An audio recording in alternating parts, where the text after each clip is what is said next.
have so many videos on my channel about women dating married men and why married men cheat. I also spoke about my experience dating my son's father, who happened to be separated when he and I started dating.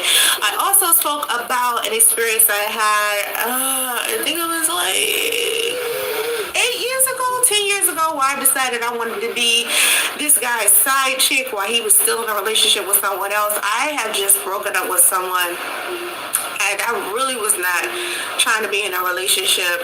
It was just a hurtful relationship. So I was just looking for somebody to kind of, like just chill with and do it with it, whatever with. And I didn't want any pressure. I just wanted to be around a man that I knew did not want to be in a relationship with me and would not pressure me to do too much of anything, but he still wanted to have fun. It's not one of the experiences in my life that I regret. I actually knew my position in the situation, and he knew his, and it was like a good friendship while it lasted. It wasn't supposed to be like a long-lasting thing. It was temporary. When I do talk to women about being inside of these type of extramarital affairs, I always tell them, I'm in no position to judge you for what you choose. Some women are in certain areas of their lives where they're not interested in being inside of relationships, so they end up dating men who are married because married men don't require stuff from them. I was reading an article just recently from a woman who was divorced. She had been with her husband for 23 years, and so she spent like a year or two after that having like these illicit affairs with married men, and it was a few things that she learned from the experiences. So this is what encouraged me to talk about my personal experiences with dating men who have decided to cheat on their wives. Now that I'm 38, I was a mistress. How long ago was that? It was 2009. Yeah, I think it was 2009. I had started dating a guy, and we would go out. We would go play pool together. We would go on dates. We would go out to eat. We would have a really, really good time together. We had a nice friendship. We would go on picnics together. So we did a lot of amazing things, even though he did eventually get married to the girl that he was cheating on her with me. He was cheating on her with me. And he did eventually end up marrying her. And then when he married her, I still, was around. And I would always question him, like, as a married man, like, what would possess you to want to cheat? What would make you want to still try to be with this woman after you've already cheated on her? Like, what are your main reasons? And at the end of the day, what I believe the reasons behind why men decide to do this is really because they don't want to have the long, hard conversations with their wives about what's happening in regards to their sex lives. Because a lot of the times, what I've noticed about men in general, they'll in relationships or they'll cheat or whatever because the woman that they're in a relationship with no longer wants to have sex with them, and men tend to use sex as a way to show how they feel. And we're just only talking about it along the lines of when they're in a relationship with someone. We're not talking about men who go around and are promiscuous and sleeping with a whole bunch of women. We're just talking about men who happen to be in a relationship or a marriage, and their wife has decided to no longer have sex with them for whatever reasons. Men tend to feel like that is a level of rejection, so they go outside their marriage looking for some type of other thing to fill that void. And I think what made me get up also this morning and decide to do a video about this is because I just had an experience with a married man that I'm going to share. It's an interesting story. Did I tell you the story about the bus driver? Oh, yeah. Okay, so I'm going to tell the story about the bus driver. So, out front of where I live, bus goes by. Kept seeing this bus driver over and over and over again, and he was consistently flirting. I think this for 2 weeks. I just kept seeing him. He was consistently flirting over and over and over again. And yesterday, he decided he wanted to stop traffic and talk to me. And so I'm, of course, not interested. I'm trying to start dating, but I'm not too thrilled with dating new men. So I'm still kind of hesitant with that. I've been single for, a little over a year. And since I've broken up with my son's father, I haven't been anxious to be in a relationship. So I I was like, let me take this man's number down so I can tell him no. Because I feel like, he's stopping traffic, so everyone's watching. The pressure is on me. So I didn't want to be like, hell no, in front of all of these people and embarrass him. So I was like, let me take his number. So I took his number. And the first text message he sent me, because I called first. I called to say, hey, listen, I'm not ready to date. I'm not in no position to date at all. And he didn't answer, so he texted me back, and he said, who is this? And I said, trying to be funny, I said, well, if you didn't give your phone number out so much, you would know who this is. You just gave me your phone number. And I said, I am trying to hit you up to let you know I'm going to be honest with you about my situation. I explained to him my situation, and he completely ignored what I said and was like, listen, you are attractive. I want to go out. I want to hang out. I want to do blah, blah, blah. And then I said, well, you're ignoring what I'm saying to you. Hear what I'm telling you. I'm not going to date you. We can be friends. I'm new to the area. You can show me around. I don't know anyone. And he said to me, well, since we're being honest with each other, I'm married. I'm bad. And I'm like, oh my goodness, yeah. I don't know why a married man would stop traffic to get the phone number of a woman on the opposite side of the street. If you're pretty enough, if you sleep with him good enough, if you cook, if you clean, if you all of these wonderful things, a man is still going to cheat on you because he wants to. It isn't anything you can do to make a man stop cheating if he, is just in that phase in his life. So it's not going to be like, I just met this wonderful woman and I'm just going to decide to stop cheating. Nah, I think they're going to cheat anyway. What type of people cheat? Okay, say for instance, you're going out into the street and you're looking for a decent guy and you see a whole bunch of different types of guys and you look at their type of personalities. Who do you think will be more likely to cheat? If you're looking at their personality. A real flirtatious person. So over flirty would make you think that he was a cheater. Yeah. Or at least promiscuous. Yeah. People who have strong narcissistic traits or personality disorders, such as narcissistic personality disorder or antisocial personality disorder, are more likely to cheat. With narcissism, an affair may be driven by ego and a sense of entitlement. In addition to being self-centered, people with these disorders often lack empathy, so they don't appreciate the impact of their actions on their spouse. People that usually cheat, according to the research that I've done, people who usually cheat have a history of childhood trauma, such as physical, sexual, or emotional abuse or neglect. If this trauma is not dealt with and addressed, then they'll be the type of person to cheat. But if they deal with it, then they won't end up being the type of person to cheat. That's basically what the research that I found. What are some of the unresolved issues that people have inside of a relationship that would make them cheat, that you think, Mom? I don't know, because some people just is in their DNA. They don't. You keep saying DNA. It's just the way they are. It's something that they were not taught to respect their relationships. They were not taught to respect. Yeah, but listen, you saying the right words. You saying they were not taught to do X, Y, Z. What does that have to do with their DNA? Nothing. Because if their parents didn't teach them that, because they didn't learn it. But it doesn't mean it has anything to do with their DNA. It's just the behavioral patterns of the hand-me-down mentalities inside their family. DNA. I'm just saying, cheating is not hereditary. It's more of a if you have a father, inheritance. It's an inheritance. Okay. It's not hereditary. Okay, these are the reasons why people usually cheat inside of a relationship, both male and female.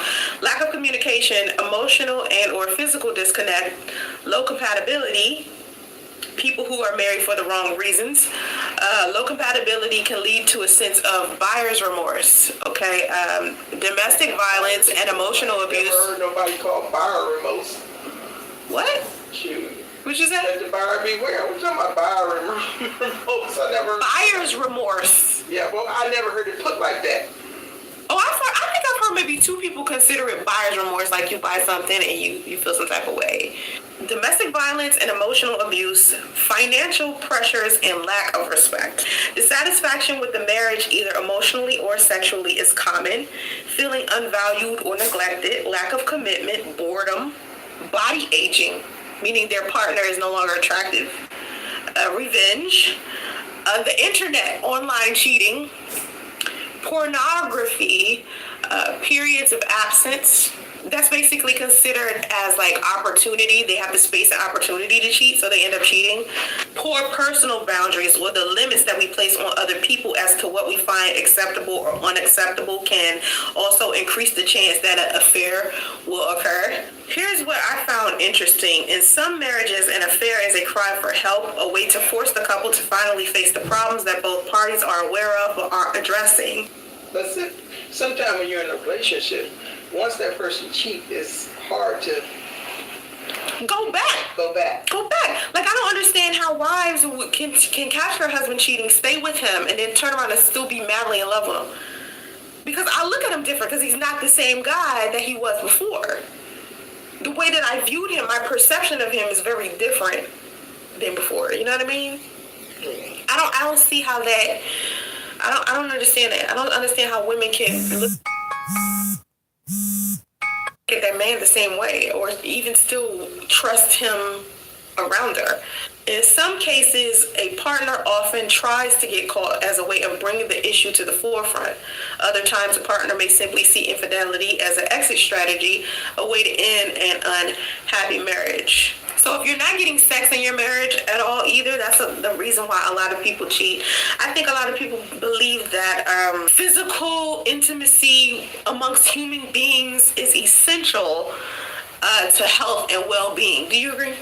I haven't had sex in 20 years. I know you haven't had sex in 20 years, but I'm just saying, like, do you feel like if you were having sex, you would be healthier? No. So you would still have diabetes? Yeah. You think so? Yeah. Sex ain't got nothing to do with diabetes. I'm saying, but do you think if you were in a relationship and you was with a man, you would be more careful about what you eat, so then you wouldn't have diabetes? I doubt it.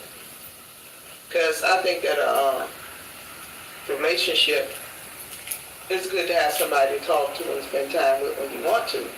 But just the aggravation of doing that sometimes will run your blood pressure and your sugar up. So it's not about the person or the being with that person or having someone in your life. That's not it. I think it's just the process of being with someone. Because you have to deal with the aggravations of being with someone as well as you got to deal with the aggravations of not being with someone. If you're by yourself, you can just go someplace and say, shh, I'll go to a movie. So we're talking about healthy versus poor intimacy, though. I'm talking about healthy intimacy, not intimacy with someone that gets on your nerves. Like, a relationship that's stressing you out. Yeah. Like that shit. No, I just mean like a good sexual relationship with someone and you guys are like cool. Well, maybe that'll work. Because people like to use transitional people to move on from a last situation. Like I said, I was a mistress for that period of time because I was trying to get over Lloyd. Remember what happened with me and Lloyd? Yeah. I was upset. So right after that, and remember, before Lloyd, I was getting cheated on. Courage was cheating on me with all those women. And they would call me, remember, that was like screwed up. So after Lloyd, I said, fuck this. I'm going to be a mistress. And so I was a mistress, and I was like, and let me tell you, like I just said at the beginning, I didn't regret it. You see what I'm saying? Like, I don't look at it, and regret where I was at that time in my life. I'm no longer there. Cause see, this time around with me having the heartbreak that I have, my first intuition wasn't, let me go be somebody's mistress. This time it was, you know what, let me just take as long as I can, just be by myself. Because, I usually take breaks between relationships, but this time it was like, you know what, if I need to take years, I'm just going to take years. So I did it different this time. And a lot of people think because I was a mistress before, my karma is what happened to me with me and my son's father, because he was separated and how that situation went down. Because his wife befriended me and made me think that they were going to get divorced and blah, blah, blah. How am I funny. I don't think that that's my karma. Do you know how much stuff I've been through before this stuff happened with my son's father that could be classified as karma? I've been through so much stuff. Think about when I was a mistress. I was this guy's mistress, like, I don't know, how many years ago? 8 to 10 years ago. Think about how much time went by. I've been through so much stuff. I didn't classify that as karma to me because I've been through way too much. I already got my karma payback for that. So I think this situation with my son's father is a whole nother thing, you know. But how does that make me funny? It's just the way you talk, and it's just funny to me. How is it why? I don't know. You just sound like girl funny as hell. What is it, because I'm honest? Yeah. Most people are honest with the things that you're saying they're doing, and they're not trying to, be honest, but you're being honest with it.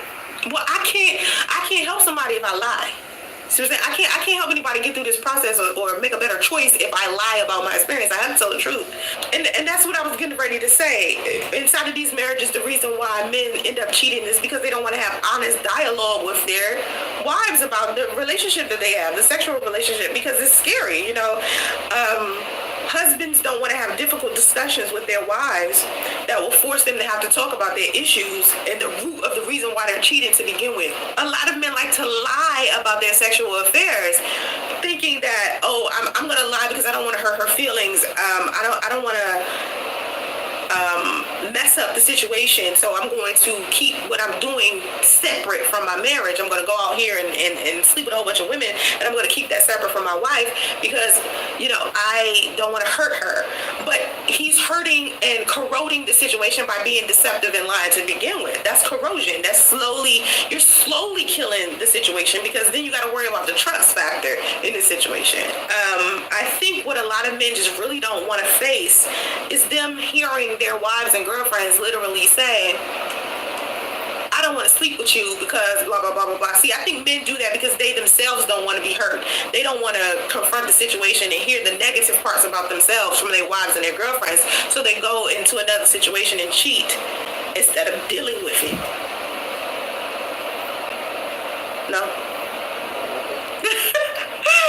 My mom was like, they just cheat. I don't know what you're talking about. They just cheat. But I don't think that, I don't classify my situation with my son's father as him cheating on her. He wasn't cheating on her. So like when I was a side chick then, and then when I was dealing with my son's father, it's two very different situations. Because, I think people might classify me as a side chick, because I was dating him while he was separated. And, they were living in two separate places. At least when our relationship started getting serious, he ended up living with me. She was kind of cool. Me and her was talking, and, even when I was pregnant, she claimed she was happy that I got pregnant. And, they didn't have any children together, and they didn't have all these things that they had built together. So I was really under the impression that their situation was definitely over. So do I feel like I made a better choice than before? Yeah, but I still feel like it was my previous situation as a mistress. It was that situation's cousin. You feel me? It was just a derivative of the same situation.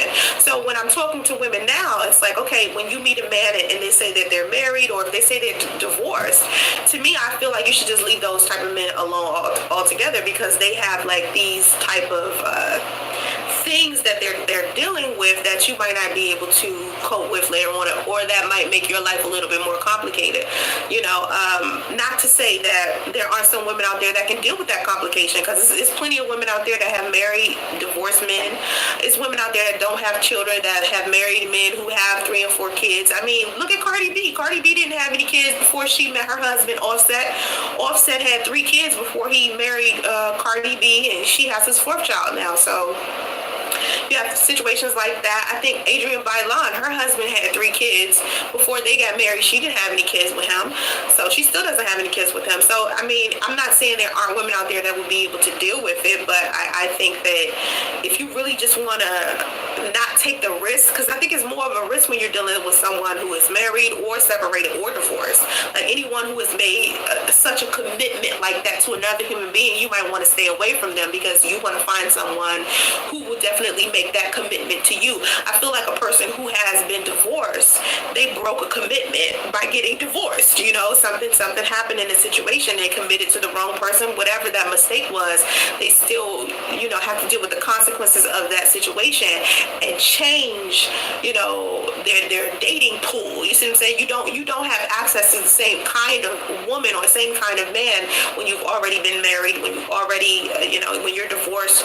And I know there's men out there who feel like that about women who have children. A lot of men are like, I don't have any kids. I don't want to date someone who has children already or who has been divorced or whatever the case is because of how complicated the situation can be. And I get that. I understand that. That's it's a preference. But I always say, once you choose your preference, just don't dog out the other side. Like, if you're not going to date people who have children already, that's fine. Just don't dog those people out that choose to do so, or people who do have children or have been divorced, and vice versa.